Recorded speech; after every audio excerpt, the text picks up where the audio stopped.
So how many of you here are comfortable talking about masturbation? Show of hands? Wonderful. How many of you freely talk about your mental health struggles with your friends and family? How many of you remember receiving sex education while you were in school? Few. Okay. Let me tell you my experience growing up and receiving sex education. Not surprisingly, I think, like most of my female peers, I had absolutely none. It was an ordinary day in school, somewhere around 6th grade, and our teacher walks into class and tells the students to split into 2 groups and form lines, one for girls and one for boys. Segregated, the class headed to different rooms for their respective workshops, and I remember what happened in the room where the girls were taking that out. We were shown a little film about growing up. So I'm sure you're familiar with this if you were in school as a girl.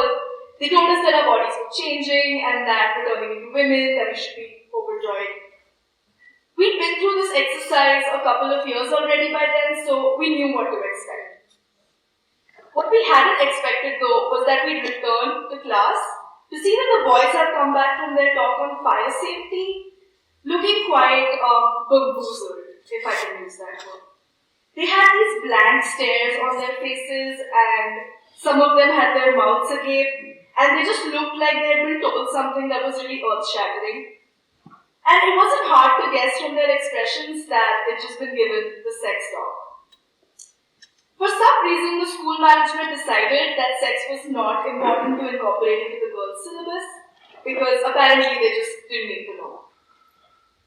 Sexuality and pleasure education as a topic is so aggressively avoided in India that it's extremely damaging, particularly to women and to queer individuals. So this was crystal clear to me at various points in my life, but I'll never forget the day that an older woman really close to me sat in front of me sobbing and confessed something that I can barely process until this day. She told me that she had no idea that women could have orgasms till she was 35 years old. By this time, she'd already had 2 children, and it was absolutely impossible for her to discuss her pleasure with anyone in her immediate environment. I wondered how many women her age, how many women my age, have to go through a similar experience and live a life deprived of pleasure and agency over their own bodies simply because we've been told to remain silent about these things. Seeing a lifetime of repression and discomfort around topics related to sex and sexuality, it pushed me to start my initiative Liberating Sexuality in the year 2017.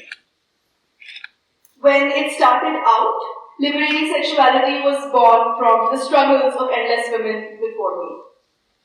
I wanted to create a platform to promote sex positivity in the Indian context and create content for YouTube and Instagram that would be easily accessible.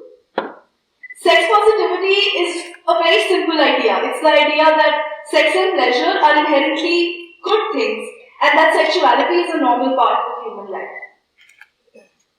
When it grew as an initiative, it came to include topics related to mental health, things that are usually avoided in polite conversation and that things people find difficult to express in their immediate environments. I wanted to create a platform to educate people, to dispel myths, and simply create a community where people can share and vent if they need to. Honestly, I just never wanted anyone else to go through a lifetime of deprivation because nobody prioritized their pleasure or the agency and knowledge they were meant to have about their own body. With time, I realized that talking makes the realities of womanhood, of queerness, of adolescence, of dating, love, marriage, and even incidents of trauma easier for everybody to process. It helps us to know that we're not alone in our struggles, and it helps us assert what we want without any shame or reservation. The implications of stifling these conversations are so negative. It kills people's self-esteem, it kills relationships, it creates an environment where people's growth is stunted, and more than anything, I think it contributes to the growing epidemic of mental illness that we're dealing with in India. So I was out there online and I was talking about these issues, and I found a community that was largely supportive. I thought I was making good progress, and talking about these things was actually making it easier for me to deal with my own locked-up depression. What I hadn't expected though was the events that would transpire in October 2018. I had a major depressive episode. My parents, in turn, were really scared for me. At some level, I think they believed that my lifestyle, my work, my activism, and the choices I had made in the year or so that I'd been doing Liberating Sexuality has led me to be depressed. They did what any Indian parent would do, I think. They took me to a mental institution and told me to get treatment for depression against my will, against my knowledge. So I realized at that time that while I was talking to people online, encouraging them to enter into difficult conversations, I had been neglecting a really important aspect of the work that I had to be doing in my own home, in my own backyard. I was telling people, encouraging them to have these conversations, but I wasn't comfortable talking to my own parents about these things. They weren't comfortable talking to me about it. So, when I started Liberating Sexuality, I had this idea that they would grow along with me. But what happened instead was that they came to worry about me more and more till it culminated into a really massive intervention.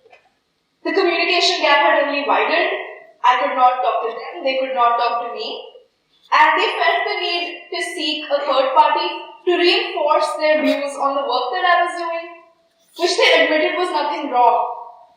They simply couldn't handle that I was doing it, that I was associating my face with conversations about LGBT issues, about masturbation, about pleasure. Of course, I was extremely angry and I was alone. But I had a lot of time to think about how I got here and what I wanted to do from here on forth. I had to justify my activism, and when I was getting into these conversations with people, I was observing the way that they were treating me. I realized that I needed liberating sexuality now more than ever. I remembered why I had started my journey, and that the idea was to have conversations with people who did not agree with me. I had to have the difficult conversations I couldn't get out of, as opposed to the easier ones, maybe that take place online. With the coming of technology, I think we have essentially skipped a generation. This is very evident in the Indian family today, where our parents seem to speak an entirely different language than we do, while existing in the same geographical space. Confronted with this generational gap, with this communication gap, I had two choices.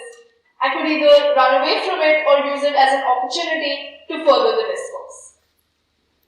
The family in India is one of the most important institutions where we can try and raise consciousness.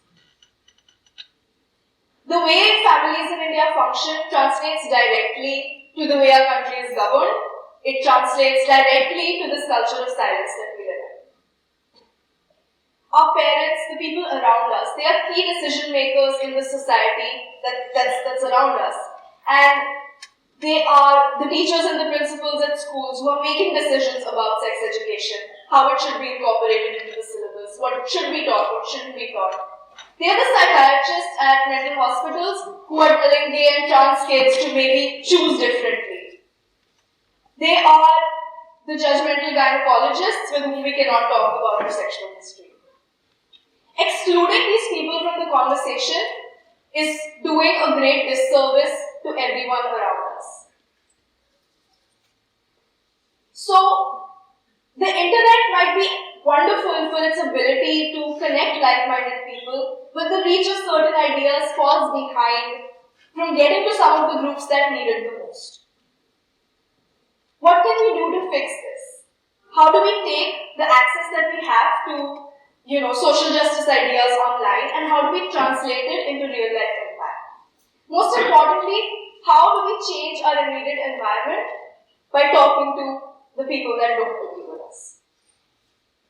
Before we begin, the most important thing, I think, is to accept that this journey is going to have consequences for you. You will probably find yourself at odds with your immediate environment, and it's not going to be easy. The next 3 steps I call acclimatize, normalize, and confront, and you can see them as progressive.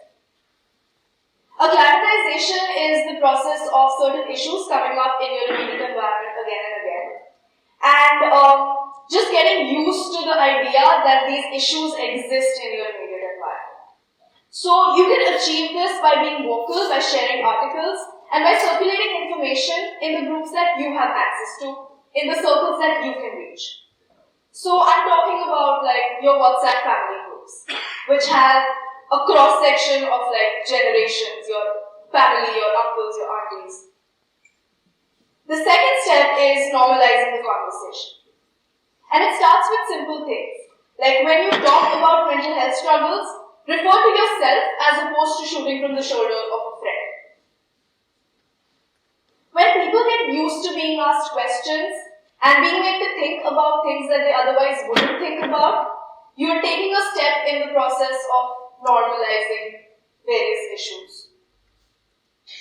Another exercise in normalization that I have taken on is making my mom watch RuPaul's Drag Race. It's on Netflix. If you want to, you can go ahead and use it as a conversation starter. And you know that would mean the world to someone somewhere who's being suppressed because what would society think? In most cases, people who say that don't really know what society will think. They're just afraid of the unknown. The third step is possibly the most difficult one because confrontation inevitably brings conflict. But it's about not letting things slide because they make you uncomfortable and not avoiding topics that you would rather avoid because there's probably going to be conflict. Bringing up, confronting people on things that are problematic can invite some criticism. People might call you a buzzkill.